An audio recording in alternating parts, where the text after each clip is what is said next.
ஆசையே துன்பத்திற்கு காரணம். ஆசையிலிருந்து விடுபட குரு எப்படி அருள்பாலிப்பார்? குரு மேலே ஆசை வந்துட்டாவே உலகியல் ஆசை தன்னால் விடுபட்டு போயிடும்ல. குரு மேலே ஒரு விதமான ஒரு பக்தி செலுத்தினாவே, அதுவும் ஆசை பக்தி எல்லாமே குருகிட்ட வரும்போது பார்த்தீங்கன்னா ஒன்றா தான் இருக்கும்.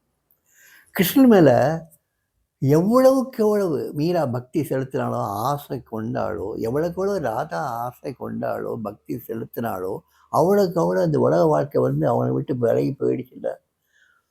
ராணியா வாழ்ந்தவா மீரா கிருஷ்ணன் மேல கொண்ட பக்தியினால அந்த சாம்ராஜ்யமே வேண்டாம்னு சொல்லிட்டு, அரவண வாழ்க்கையே வேண்டாம்னு சொல்லிட்டு வெளியே வந்து வெறும் காலில் பாலைவனத்துல நடந்து வரலாம்ல. எல்லா இடங்கள்லையும் சஞ்சாரம் பண்றாள்ல, கிருஷ்ணனையே சுமந்து சஞ்சாரம் பண்றாள்ல.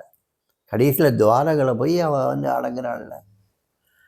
எத்தனை முதுமையில போய் அடங்குறாங்க. அத்தனை வருஷ காலம் அவன் சஞ்சாரம் பண்றா கிருஷ்ணனுடைய.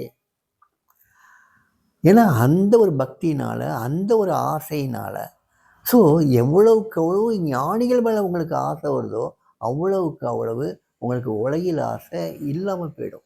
இந்த ஞானிகள் மேலே, தெய்வத்தின் மேலே உங்களுக்கு ஆசையோ பக்தியோ வராமல் போயிடுச்சுன்னா, உங்களுடைய உலகில் வாழ்க்கை உங்களை சித்திரவதைப்படுத்திடும்.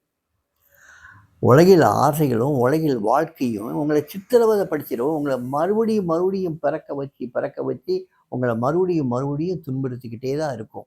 என்னைக்கு நீங்கள் இந்த ஆசையை ஆண்டவன் மேலே செலுத்துறீங்களோ, என்னைக்கு இந்த ஆசையை உங்கள் குருநாதர் மேலே செலுத்துறீங்களோ, என்னைக்கு அதை வந்து பக்தியாக பரிணமிக்க வைக்கிறீங்களோ, அன்னைக்கு இந்த உலகியல் துன்பங்கள், உலகியல் ஆசைகள் எதுவுமே இல்லாமல் போயிடும். குரு பக்தி தான் ஒரே வழி.